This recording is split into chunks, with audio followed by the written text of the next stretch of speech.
Shout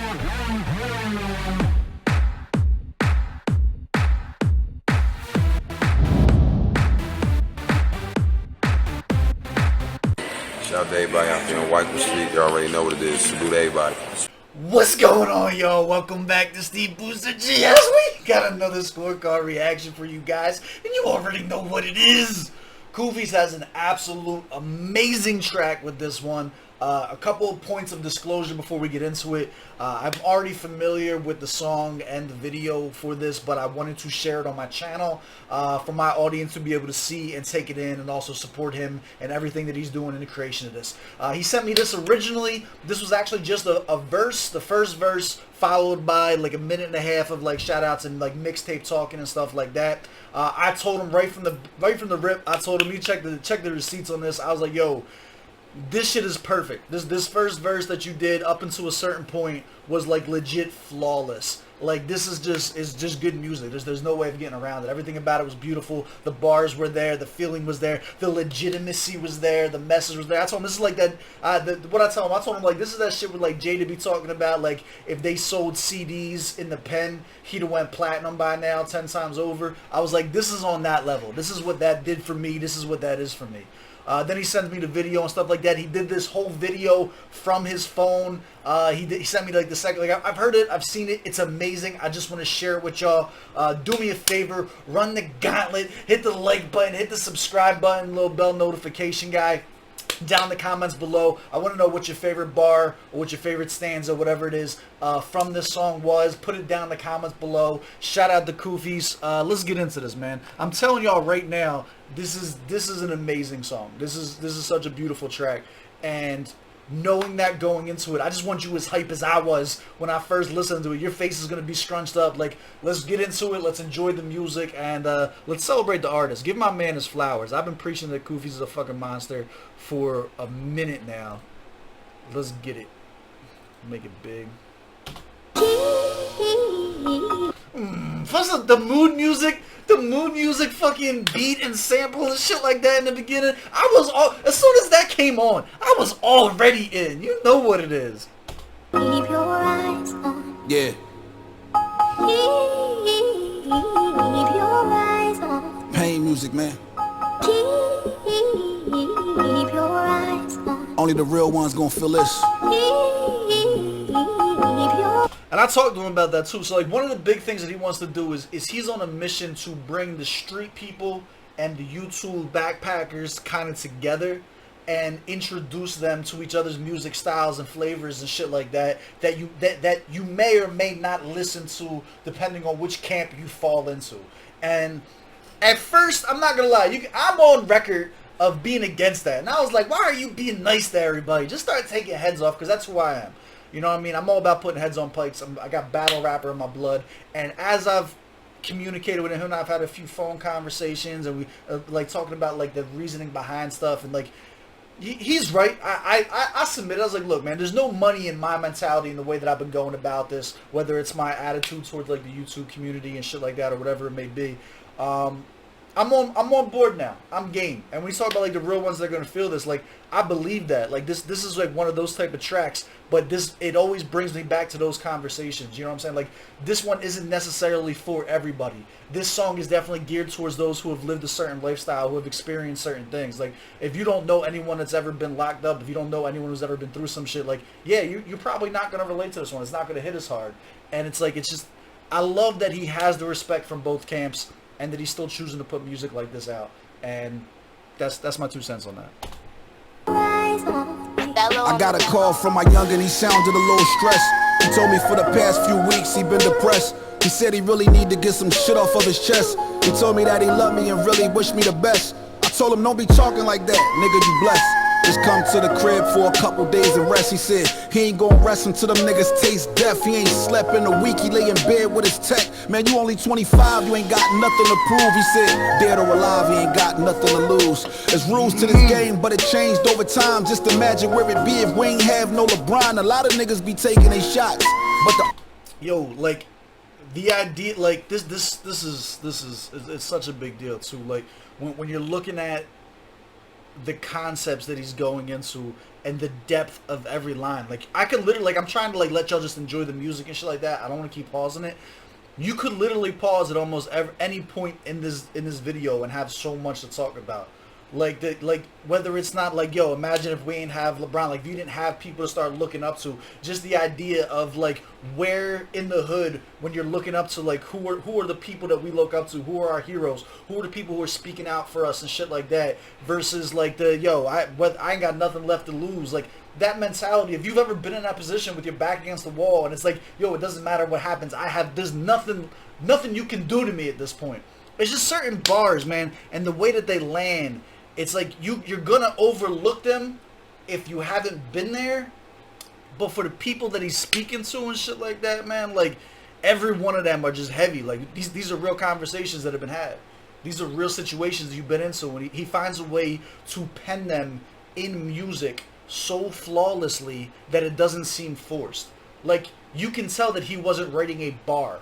He has a control over the English language that, like, the greats do. Like, this is why I listen to the Moon Music series and shit like that, because of that factor. The fact that it doesn't sound forced. The fact that it doesn't sound like a rap song. He's just having communications, just talking real shit, and it just sounds beautiful with it, man. Shout out to Kufis, man. Only time it count when you making your shots. It be the niggas that you love that hate what you got. They leave you laying in your blood and take what you got. How is the fear fight when niggas in fear for their life? Your homie's jealous so you can't even wear what you like. Took his Margielas off his feet in front of his wife, and they expect him not to come back and kill him on sight. Right. When you grow up in the trenches, it's places that you ain't never been, surrounded by them losers and wonder why you could never win. Tighten up your circle, surround yourself with some better men, cause at the end of the day, they gon' have to let us in. We ain't gotta ask for permission, all that ass that you kissing, and you niggas wonder why we always laugh at you niggas. My homies saying real rap because we rap what we living. I know a bunch of real niggas, they just packed in them prisons. I talked to Velly like a week ago. Day one nigga, we ain't never kept a secret, bro. It's a big difference when it's shit that you don't need to know. Just know that my niggas on the rise like it's pizza dough. Check his Instagram for the pain spitter.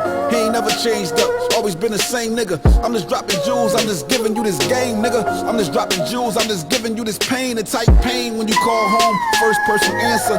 First thing they say is grandmom's got cancer. See, that's the type of pain when you hold the phone and hold it in, thinking to yourself like, I might not go home again. Testosterone got us giving off a body scent. First thing they ask is, where you want your body sit? Huntington was known for the home of the gladiators. E-block, cooking cheese on the radiators. If you ain't mentally prepared, you would go insane. See, like, there's a difference between people who understand that and people who, if you gotta look it up after, man. Type pain, you couldn't fix it with Novocaine. The type of pain where your homie got a will and he's still trying to put in his appeal. Just imagine when you talking to your mans on the phone and he tell you all the things he gonna do when he get home. Them niggas banking on them cases getting overturned. The whole system's so racist and I hope it burn. If you got a brother or some cousins or some friends in the pen, keep your niggas' names alive until you see them again. You got a brother or some cousins or some friends in the pen, keep your niggas' names alive. I had to say it again. Till they back on the bricks where it's sunny again. I wanna see that nigga Bricks touch money again. I wanna see my brother Dar so I can. That's such a dope line. For those of you who don't get that, Touch Money is a group in Philly that were like pioneers, not just in the battle rap scene, but in the DVD rap era, which is like a huge part of what I do. Like, there was like the two main camps that you had, which was like the Touch Money and the Go Getters back in the DVD eras that always wanted each other. Meek Mill, that everybody knows now, was part of like the Go Getters with Joey Jihad and them. And then you had the Reed Dollars and Bricks and Kaboom and them and NH and all that shit that was with Touch Money. And then the flip on that, just I want to see Bricks touch money again. Like, Bricks got locked, and we were just talking about this too. He said he's doing like 30 to 50 or something crazy like that. Like, it's insane. That bar, it's great artistry. It's a great nod to anybody that has somebody that's been knocked and shit like that. Like, this is dope, man. I just wanted to break that down real quick for y'all. Hug him again. Play a game of 2K so I can dub him again. Hold on, bring us back. This shit is dope. We talk. Bricks touch money again. I wanna see my brother Dar so I can hug him again. Play a game of 2K so I can dub him again.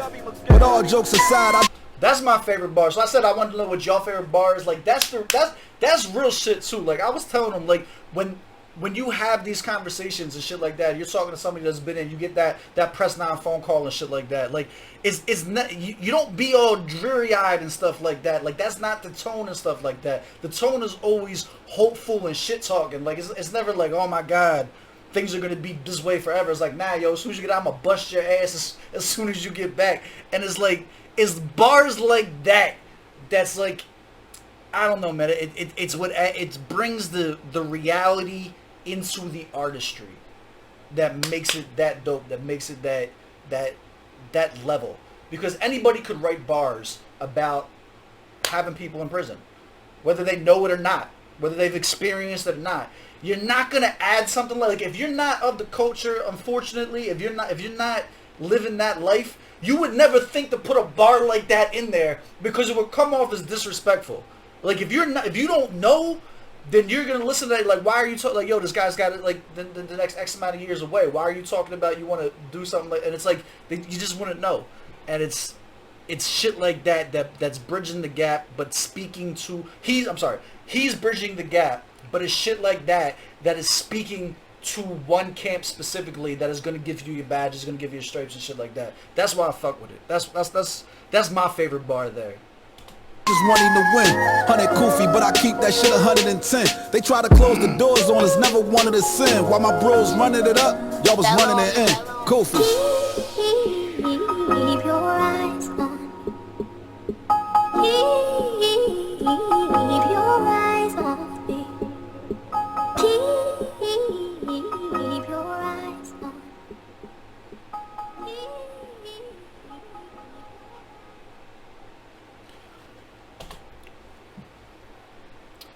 Hashtag I love you back.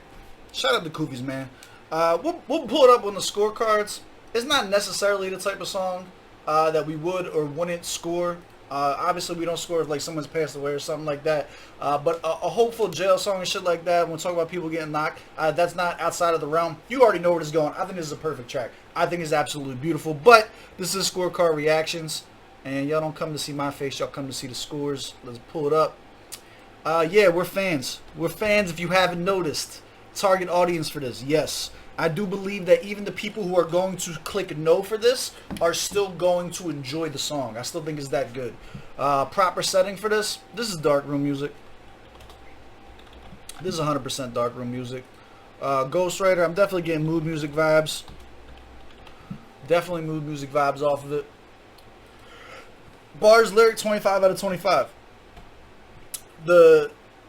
Everything that I broke down, plus the fact that it was just so real.